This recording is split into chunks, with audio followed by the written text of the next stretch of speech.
Hi, once again. Let me start with a question. If you have any questions, anything you want to ask regarding this course? Logistics? No?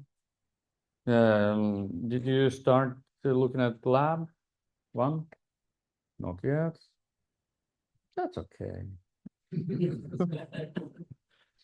Don't do that. No. All right. Let's start slowly with something that we finished last time. What did we talk about last time? I mean, when I finished with the logistics.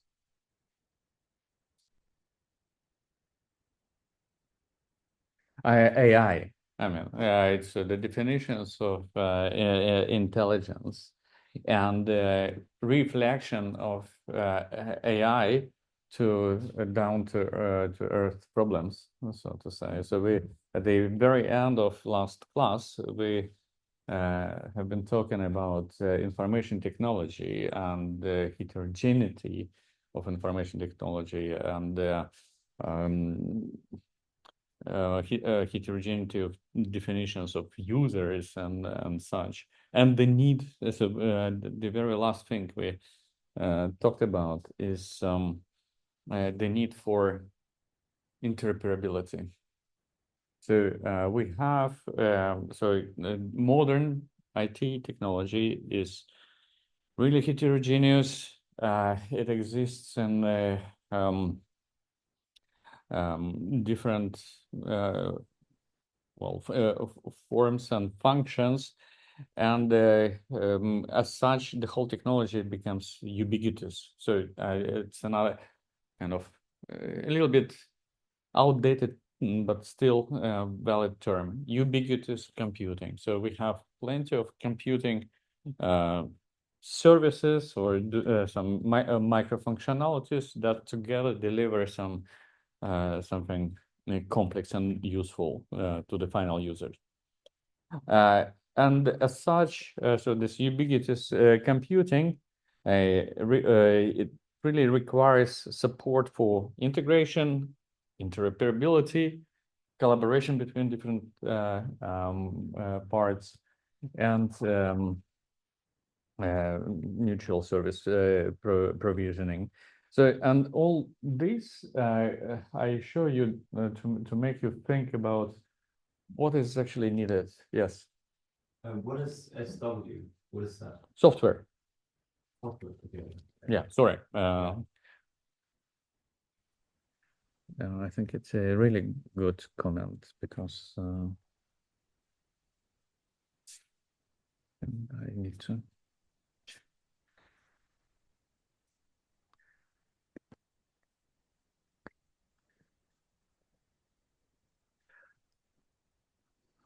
So I'm showing you this figure to make you think about special requirements for software that do all this or possess all these properties.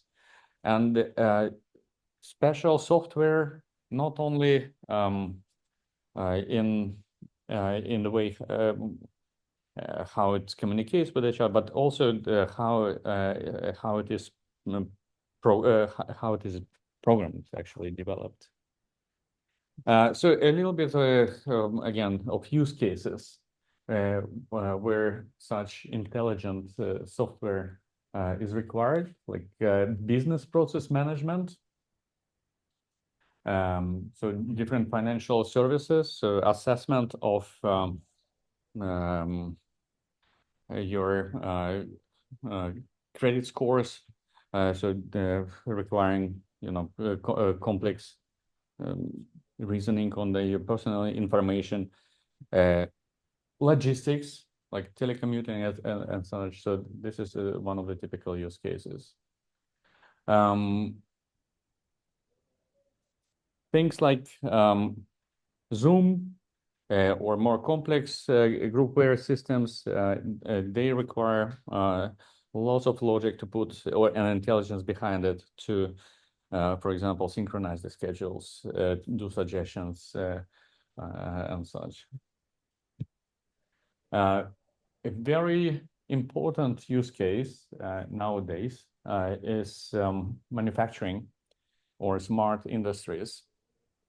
So there is a concept of intelligent industries and strategy for achieving this vision in Europe. And all in all, it's about making industry flexible and reconfigurable on demand, while at the same time being safe. And that means that machines that operate in a given production process, so they have to possess a great deal of intelligence concerning the actual product that they develop, so that they can quickly customize the production, but also with respect to interaction with humans on the floor. So all this requires special software that process simultaneously large amounts of information. So again, on the level of definitions, all these use cases and the computing systems used in these use cases, they can be characterized by adaptation to changes in the environment, and ability to operate with context knowledge.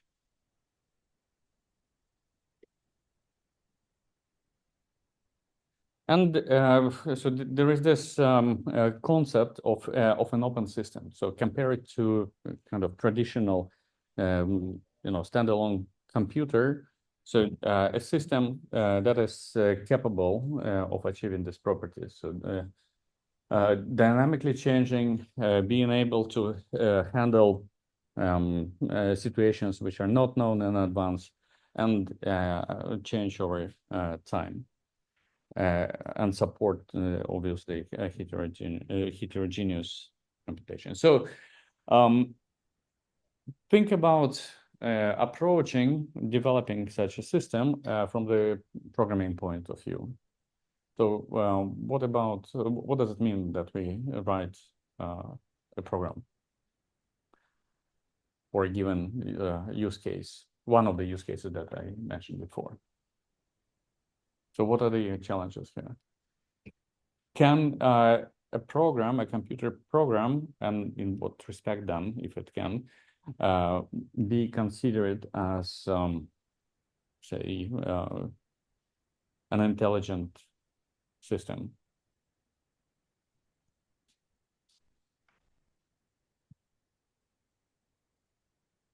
So programs, and actually that's what you're being taught to do in the university. And well, there is a great deal of reason behind it. I mean, all current systems, they're still kind of human-made and not very adaptable. And we need to both continue developing them and moreover support them. So nothing wrong with that. But when talking about this kind of super flexible, open-ended systems, developing software or developing a program for such system requires completely different approach, because traditional programs they are just computational processes that take the data structures, and again, these data structures are the facts about certain environment, but the point is that these facts are they're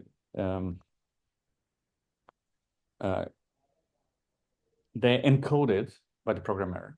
So based on the specification, on own experience, etc. And if you want to change the facts, for example, so your system is evolving and you need to update it. So based on new circumstances, then you basically need to redevelop the whole thing. So you need to rethink the data structures and you need to rethink the computational flow.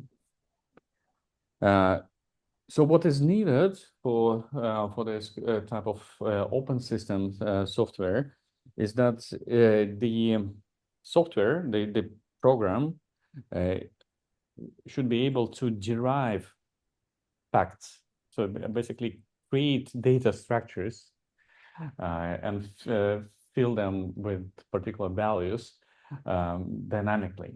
And so deriving facts from other facts is what is called inference, in other words.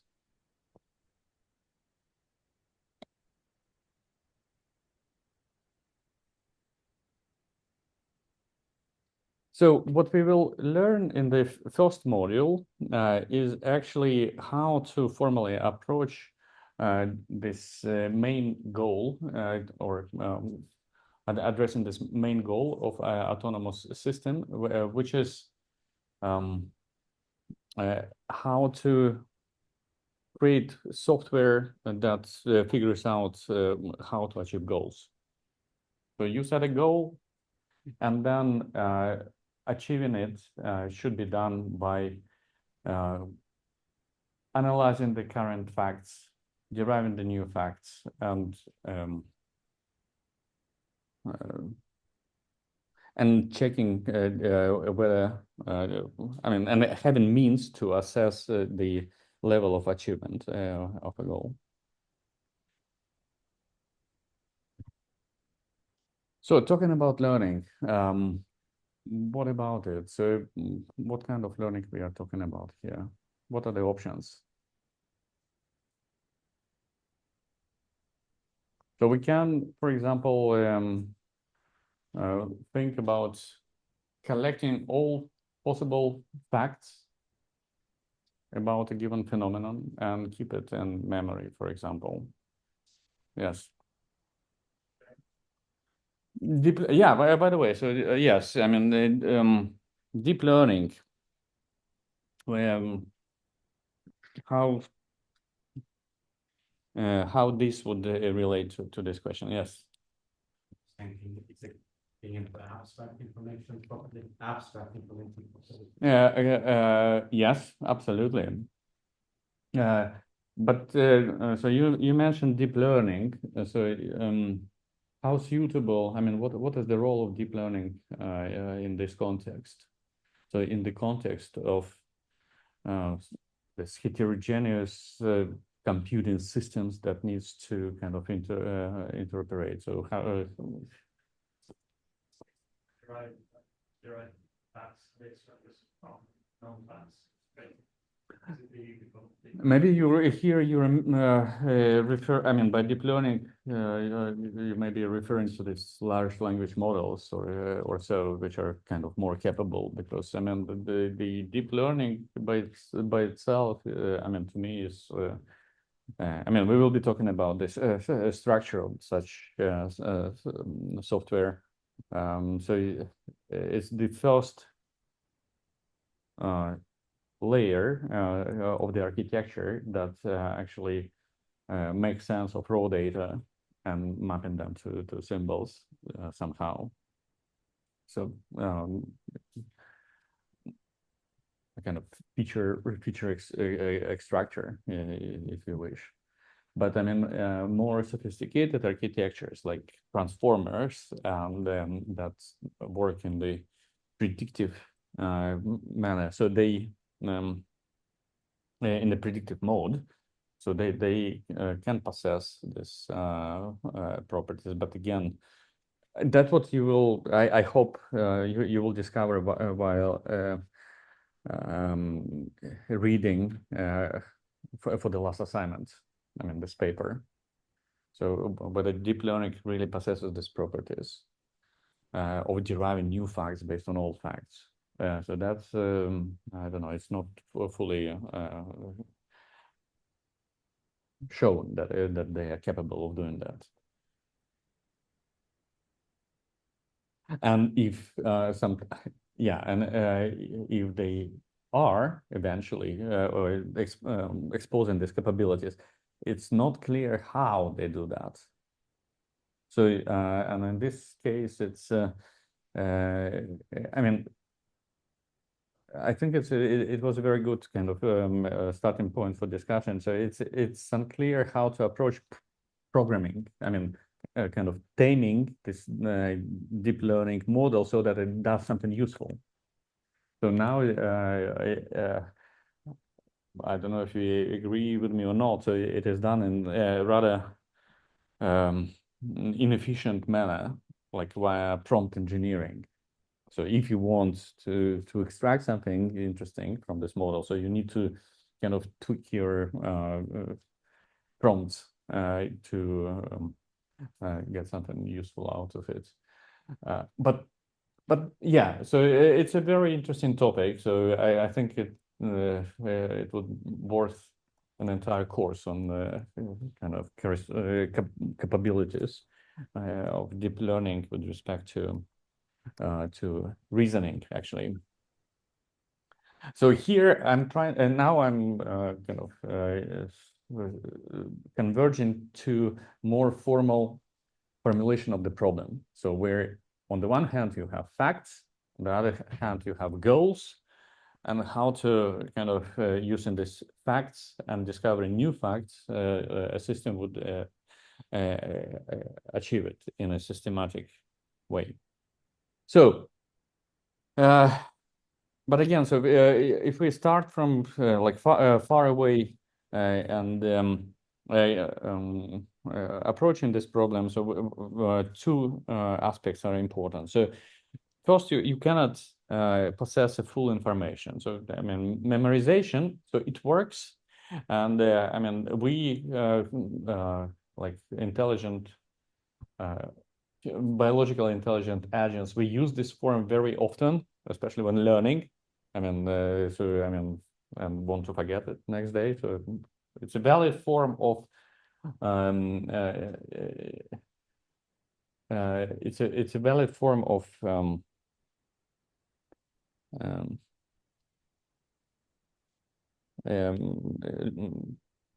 learning, but it's less efficient, and information is not available in many cases, if not talking about artificial world. So we are more about finding a way to learn by understanding the principles and using the rules. So the rules are important. And however, we talk about the general case because I mean early expert systems, so they were kind of I mean they were based or constructed using rules, but the only problem is that you cannot come up with an extensive set of rules. So saying that, I am just highlighting the challenge of kind of learning based on knowledge and managing this knowledge for efficient learning process. So this challenge is still not fully resolved, and we will approach it from two angles. First, by looking at formal logics, and secondly, from the point of view of describing the knowledge and using the rules. Yeah, but another aspect what is important is that, again, in the context of creating such open systems in the ubiquitous computing context, is to create an architecture where the reasoning, so this inference, so deriving new facts from existing ones, is separated from the knowledge representation itself. So, and that is the major kind of difference from the traditional software development procedure, where the processing flow is tightly connected to the data representation, to the data structure that you use.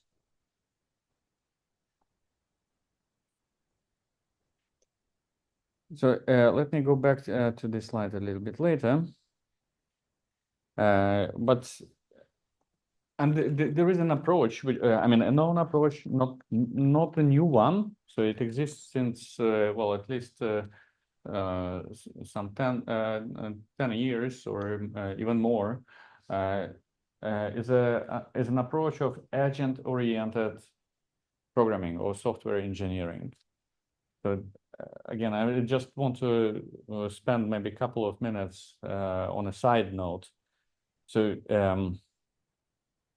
this software which separates the actually the inference logic from the data representation can be created using this agent-oriented concept. And just for your information, so here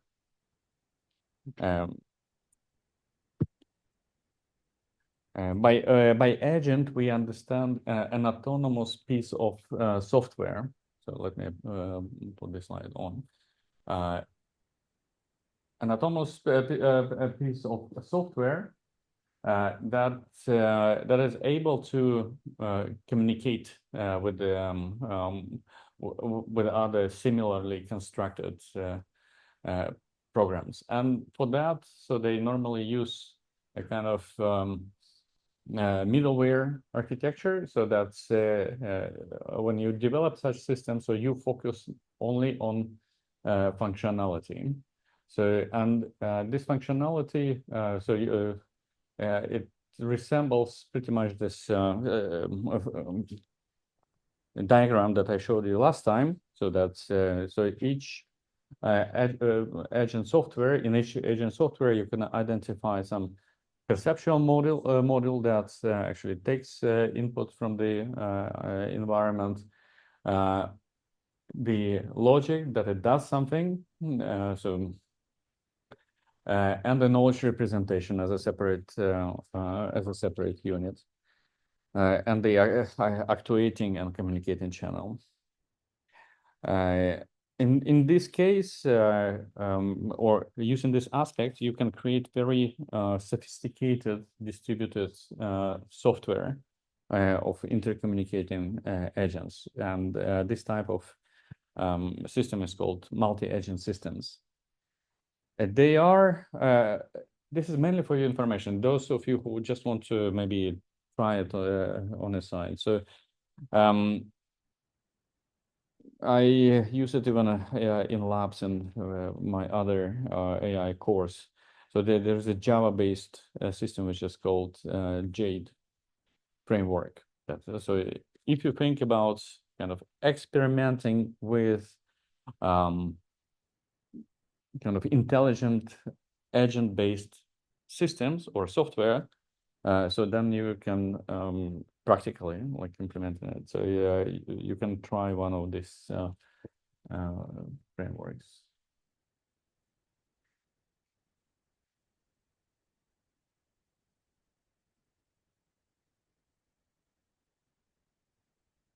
Again, in this first chapters that I suggested for reading in the first assignment, so you will read about different kinds of reasoning tasks, so specific reasoning tasks. So here I just listed some of them. So what does it mean to implement reasoning based on knowledge?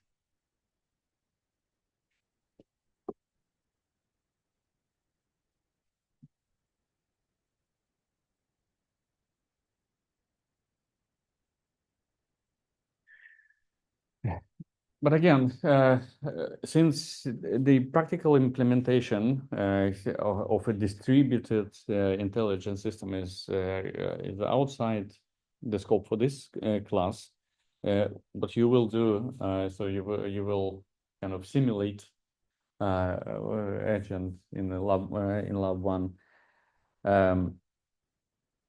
The main focus here is on we need somehow a formalism that allows us to reason about agents' behaviors, and so before you actually attempt to an implementation, and for that you need to be able to describe these four species.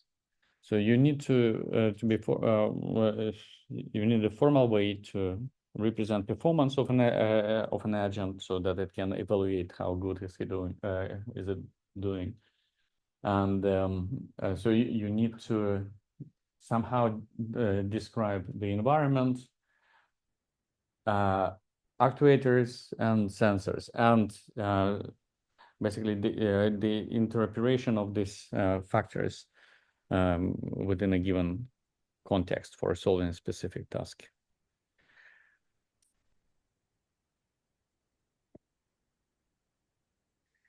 So now we come closer to some definitions which are essential in the context of propositional logic.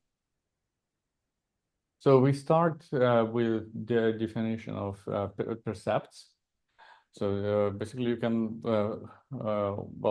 you can think of it as a vector containing all possible which will describe possible values from your sensory system. So we will give them some notations, and I mean, with the idea with logic is to be able to describe the actions, so formally describe the actions, and this is done with the help of a transition model. So that's an essential part of it. So the role of our agent would be to understand this transition model. So how the agent handles different situations, given some initial maybe rules, and how it completes it while it achieves a certain goal.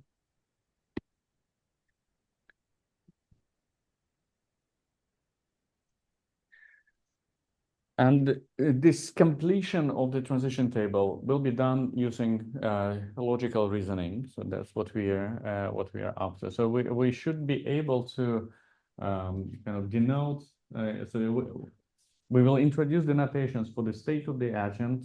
So before I was talking about introducing notations for the environment, percepts, and actions. And so altogether, so our logic system should be able to describe this whole interactions. So some more definitions. So our agent will encounter different situations, and synonymously we'll be talking about different instantiations or different walls. So what would be a scenario? So this is a kind of reflection to a similar settings in the book. So here we just again, for demonstration purposes, we limit ourselves to this physical environment with a grid with 5 rooms. So the environment can be characterized by the coordinates. So where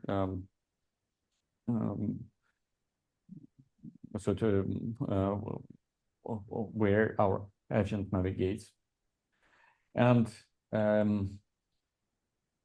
different situations will get appropriate notations. So In this scenario, so we want to place some poison around an agent. So agent, well, here we are not specifying where it is, but so the scenario is about to put to create a connection between certain phenomena in the environment and perception of this phenomena by agents. So, and in this case, the phenomena of the environment is the existence of a poison, some a poison portion, and it will be perceived via, well, a bad smell. So once again, going a little bit back here, so it means that our agent, well, in this case, it might have many different sensors in general, but one of the sensors would be sensor of smell, and it is quite will be binary, so it's either well, it senses a bad smell or not.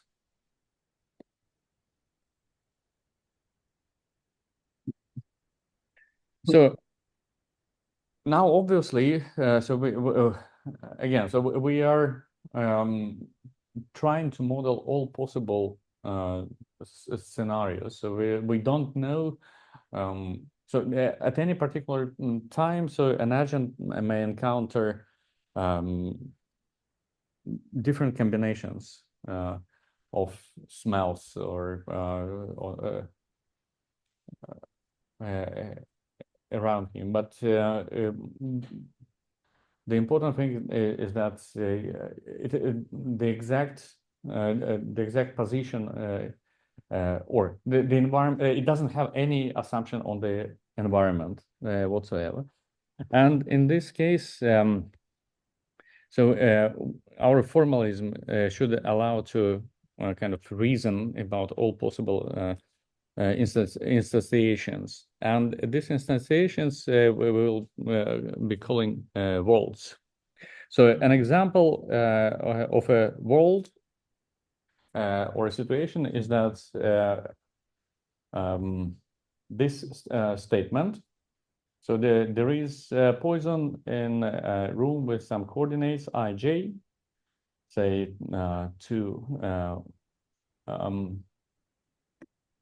oops, sorry. Yeah, and the world would be described by the following. So in certain room, so it will be the agent will perceive a bad smell, and so which would indicate that in one of the rooms around it, so it can be a poison can be placed. So again, so here we are talking about rather binary case. So there are 8 possible instantiation of the situation. So a poison can be located in one of the rooms around the agent, and our task is now to kind of make the agent reason about it. So to do that, we define a model. A model, so it is a possible assignment of values to variables describing a situation. So, and we can enumerate all of them. So in this case, we have 8 possible models.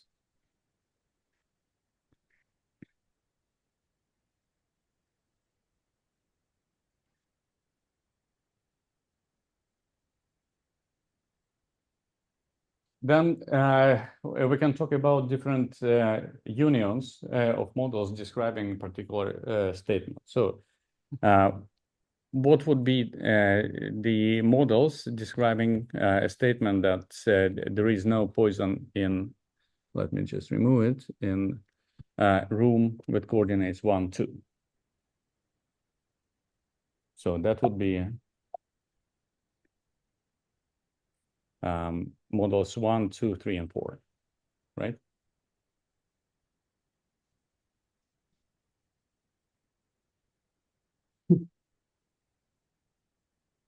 So similarly, a statement that there is no poison in rooms in room 2, would graphically. So far we are talking. We are just illustrating this formalism graphically. Would result in one of the following possible models. So model 4, 3, 5, and 7.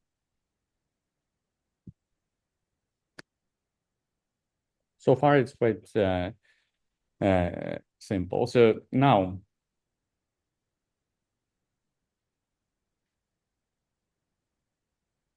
we want to find the set of models that correspond to this more complex statement. So it smells nothing in room 1, 1. So we are here. And smells bad in room 2, 1. So remember that smelling bad indicates that there is a poison in directly adjacent cells. So in this case, a set of models describing this statement would be obviously these ones, right? And so far, so that what we did here, we just tried to identify possible instantiations of the environment that correspond to certain statements about the environment that agent may have.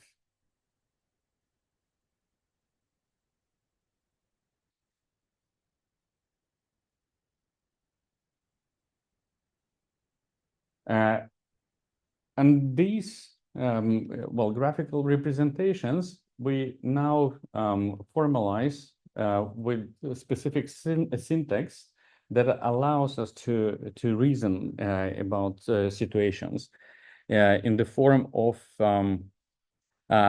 entailment. So we will search for entailment between different models, so that if and this basically means that finding a model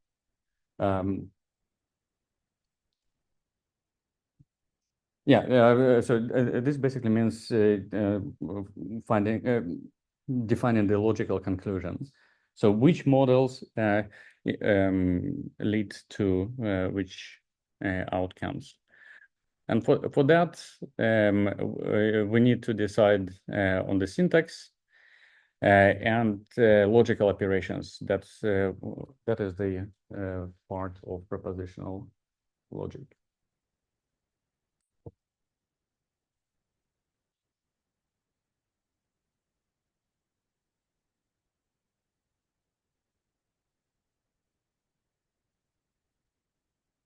So now we are able to transit from the graphical representation to more formal representation using logical formulas. And for each logical formula, we can define its truth. So and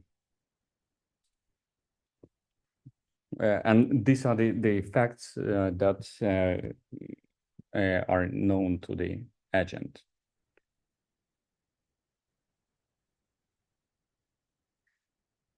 So let us see some examples of entailment. Yes. stumbles upon something that we have not accounted for? Say again. What happens if our model stumbles upon something that we've not accounted for? Let's say the thing goes in a room and it's full of water. And it's full of water. Yeah. This doesn't have anything to do with the river states that we discussed. But I mean, how do we approach that?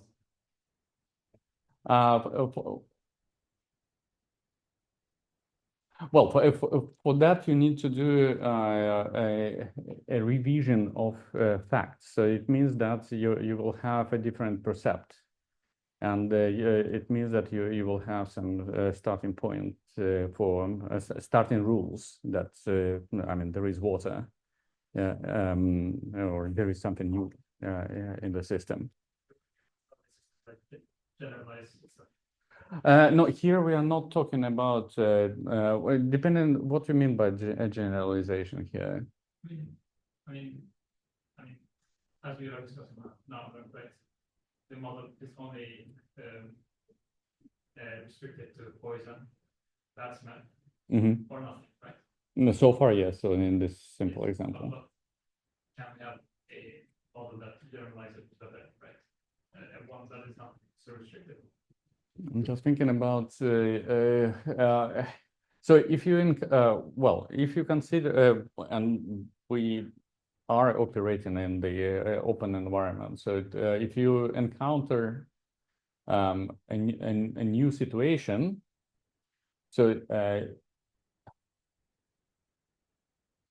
then it will be accounted for in the system by inserting this rule. So it will be a new percept. You will give it a new notation, and from this point on, but you may not know what does it mean at any given point unless you will get a feedback from the environment or given you by other reasons, maybe, I don't know, knowledge transfer from another agent. But somehow this rule will be inserted in what is called knowledge base. So it's not about generalization. I mean, if you don't know anything, then you don't know about it. But I think if you have, like, for example, a self-driving car, I would say, like, to say it drives into water, actually drives into water, and it will, you know, not work, whatever. Maybe we just wouldn't understand anything, right? Yeah, I guess so. And like it can't even perceive it. So you think it's nothing, maybe. But yeah, in this case, I don't think it will work. It would just be an error. Yeah, maybe. I don't know. Yeah. I mean, the agent reasons within the knowledge base it has. So then I mean, there are different. I mean, that's what you are talking about. So it is about a revision of your knowledge. So it's a different procedure. If you but to do this, you need. I mean, you need. I mean, the agent will understand it by, for example, mismatch in whatever rules it has to new situations, and at least this event would trigger, for example, insertion of these new rules in the knowledge base, and all subsequent reasoning would include it. I suggest we take a short break and resume in 5 minutes.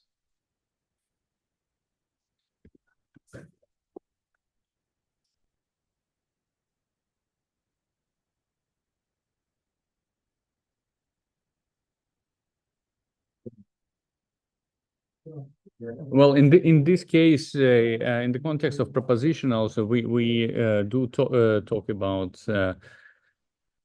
factual knowledge. So procedural knowledge is handled by other types of logics.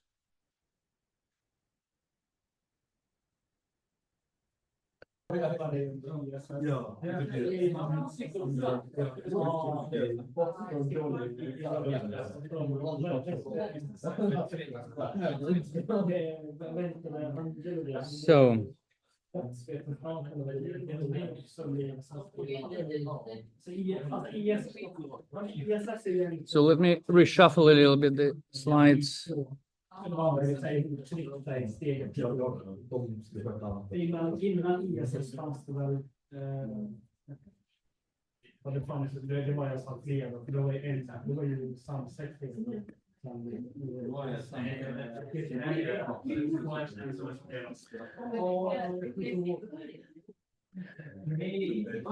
So let's continue. So I will now jump back and forth between slides.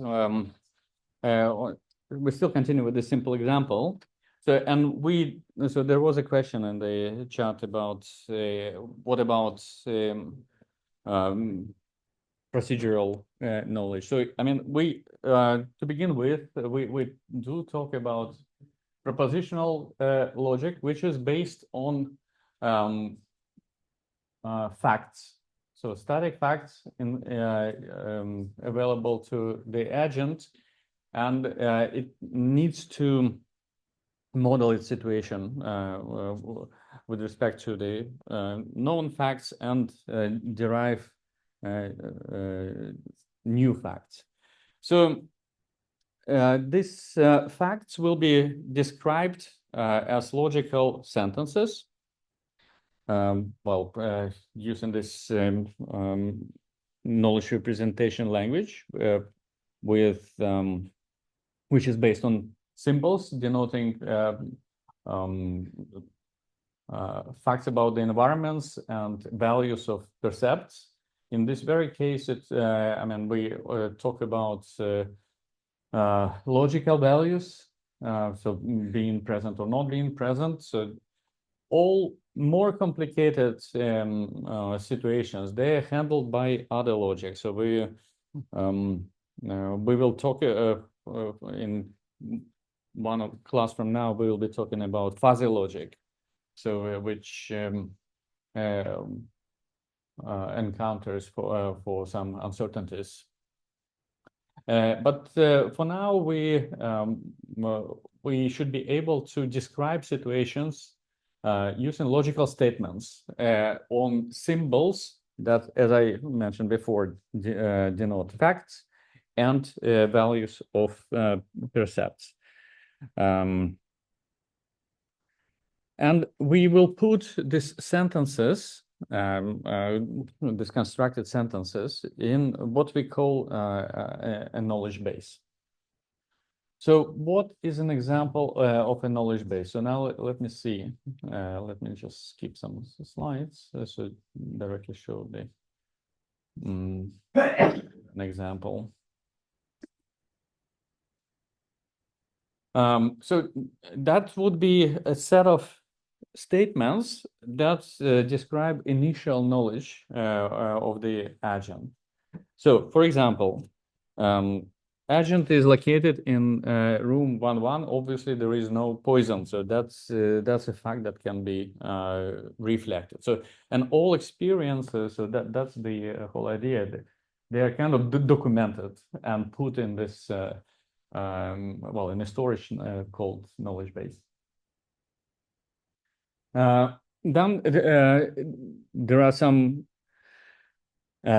rules that known beforehand. So again, based on the experience, and the example of such rule would be that smell in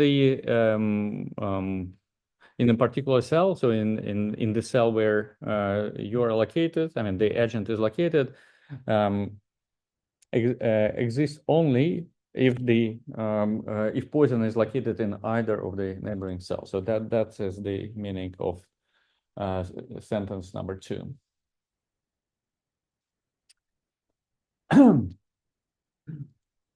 So next Next sentence tells describe the same situation about the neighboring cell. So again, so this is the fact about the environment, or about this particular relationship between smell and presence of poison that is, let's put it this way, discovered beforehand in one way or another. And then, so as I said, so I mean, you think about this logical agent as thoroughly documenting and writing up all the experience in the knowledge base. So here we have several sentences, a couple of sentences that describe a smell. So obviously I don't feel a smell in my current cell, and then I transition to the next cell, and this is the percept that I have. So this is the initial population of the knowledge base.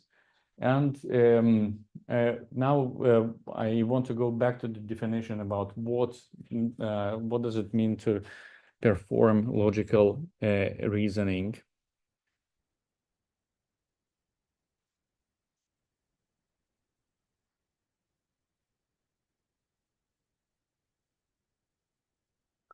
So logical reasoning is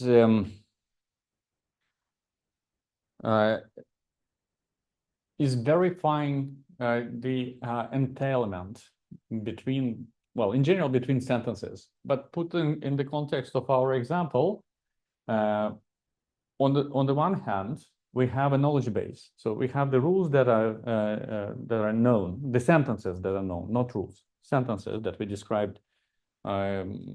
Some describe the rules, previous knowledge, and some describe the current state of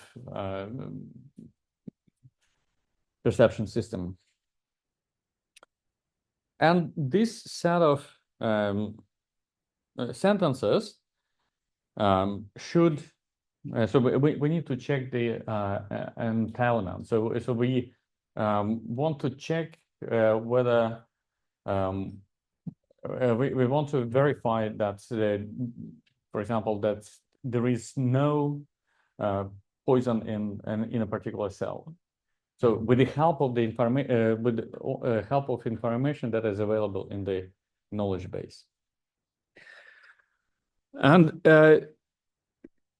that essentially means that we need to check that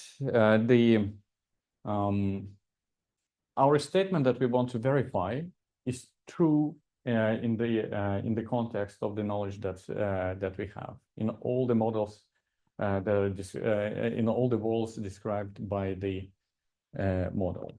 So as it is written, presented on this example. So A3. This is a notation for the case that it smells nothing in 1.1 and smells bad in 2.1. So we transition one step and discovered that it smells bad.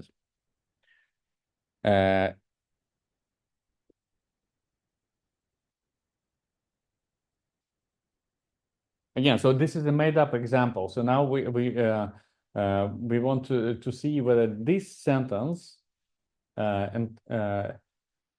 entails this sentence, which tells that there is no poison in this cell or in this room. So I mean, practically that's an obvious example, but from the definition of entailment, so we just need to check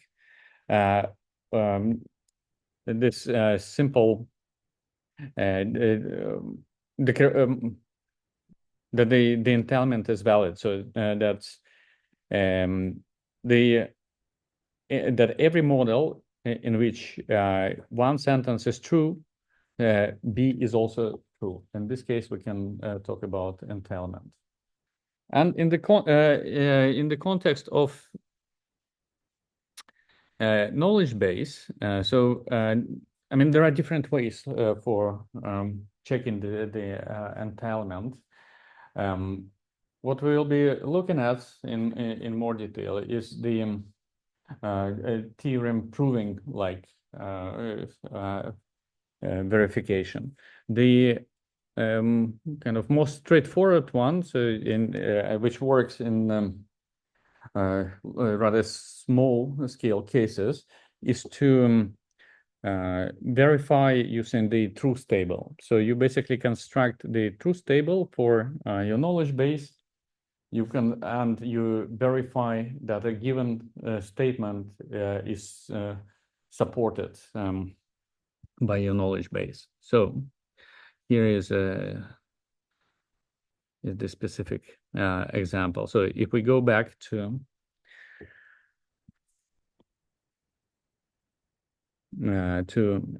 this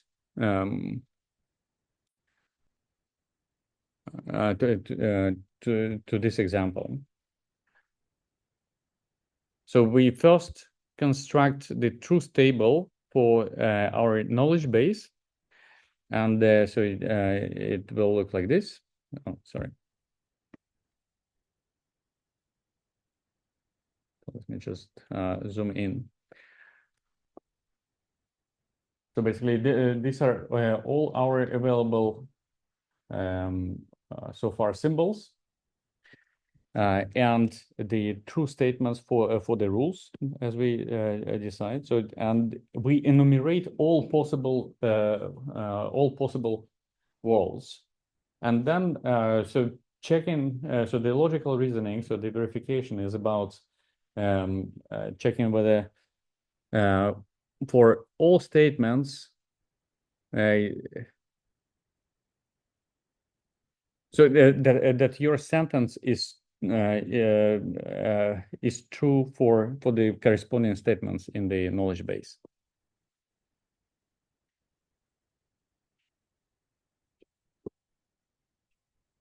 Are you with me here?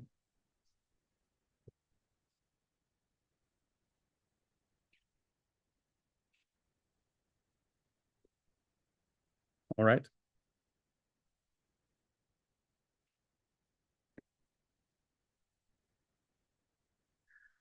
So what we will do, and next time we will look at some concrete examples. We will practice a little bit on inference by theorem proving, because as you can imagine, so inference by model checking, so it's not scalable. So when the number of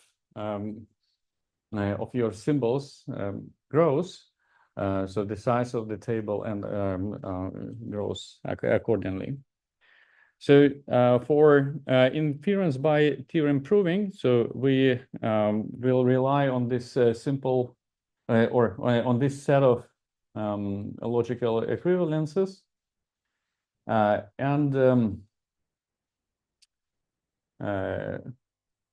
and basically analyze logical formulas will simplify and check the truth.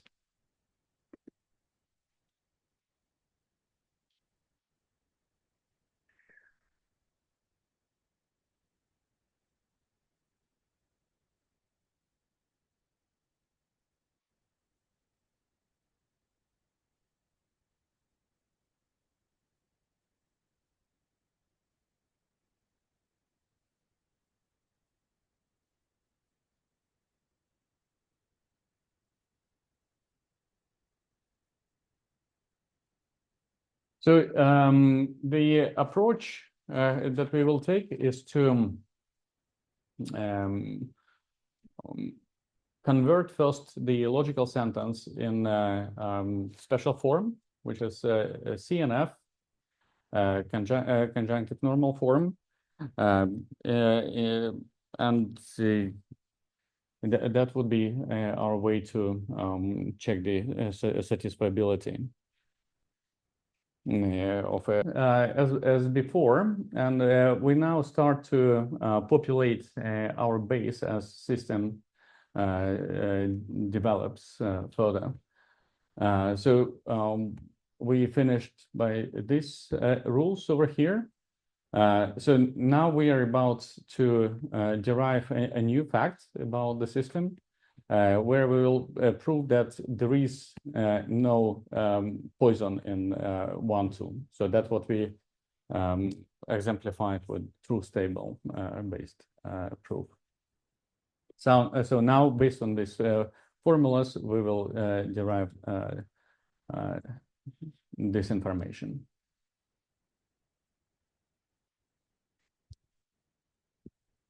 Evgeny, how do you know that it's 2, 2 doesn't also smell bad? 2, 2. I can't it both be a poison? We don't. Which rule are you talking about now? We only know the shape of the board, and that 1, 2 is. Well, the only thing we know is these 5 rules. So we don't know anything about 2, 2. Yes. I mean, this is, we can, so when after we discovered that it smells bad, so it's still not decided whether poison is in 2, 2 at this point. Is that you're asking, or?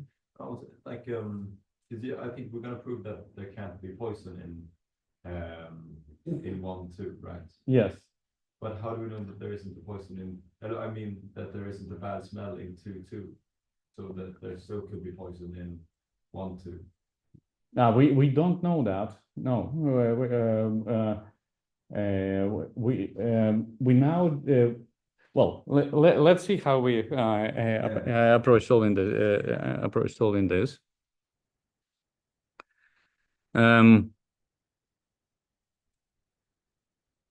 Yeah.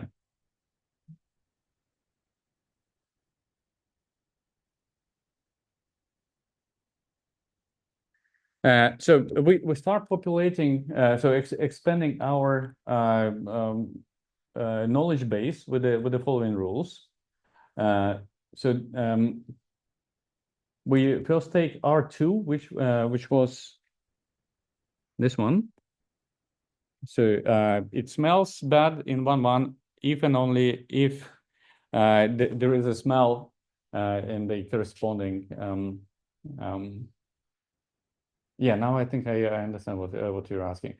I mean, eventually, again, so you are not there in 1, 2, so you don't know about the percept. It will smell bad, of course, but that's not you haven't discovered this situation yet, and therefore it is not part of your knowledge base.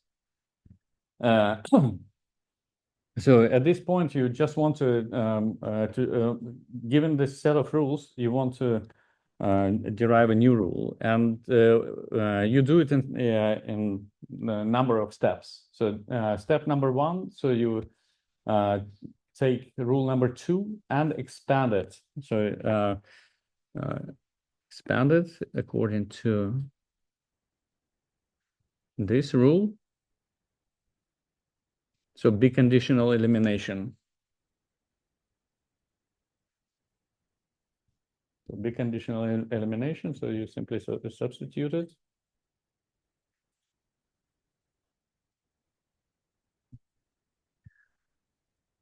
And that becomes your rule number 6. So further, you can simplify it by eliminating and. So and well, you derive a statement that's if there is a poison in 1, 2, or to 1, then it will smell bad in the current cell. So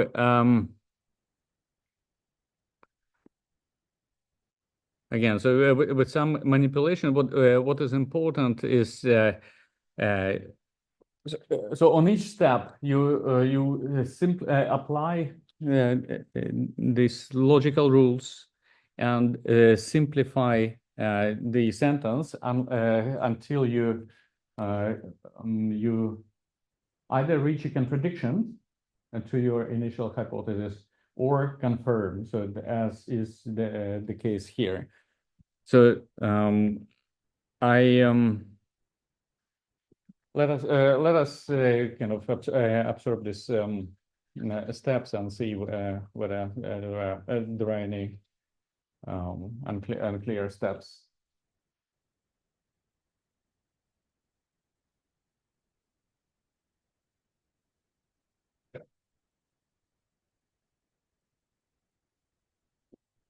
So what happens here in this step? So we have this percept as part of our initial conditions. So this rule number 4, that we don't smell anything, and we apply the Morgan rule here.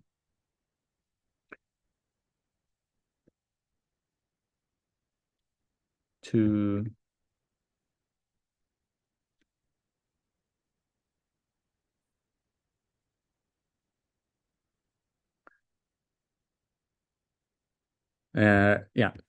derive rule 9, which leads to confirmation of the hypothesis. So at a later stage, of course, when you transition to this cell, so then it will be a new entry in your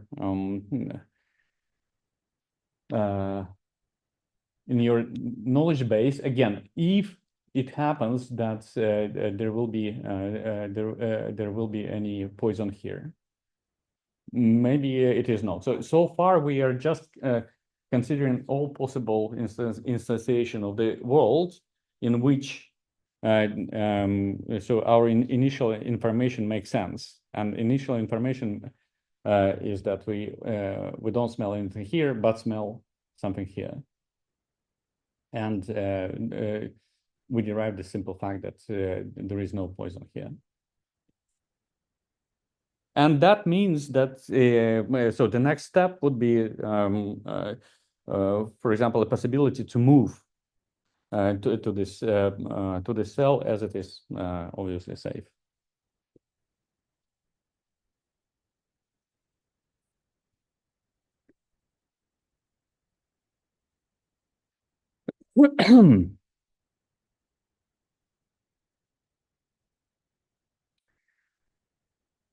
Okay.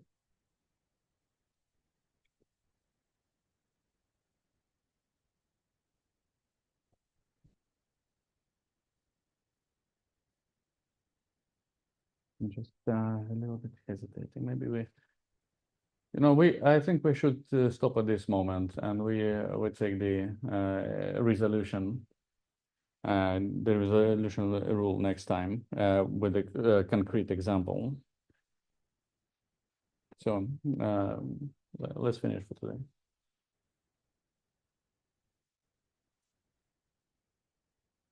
Question. Yes.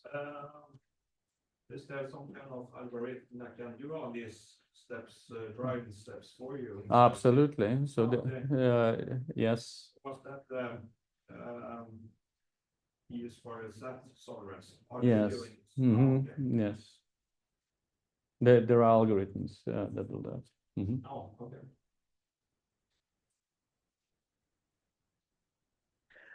All right. Then see you next week.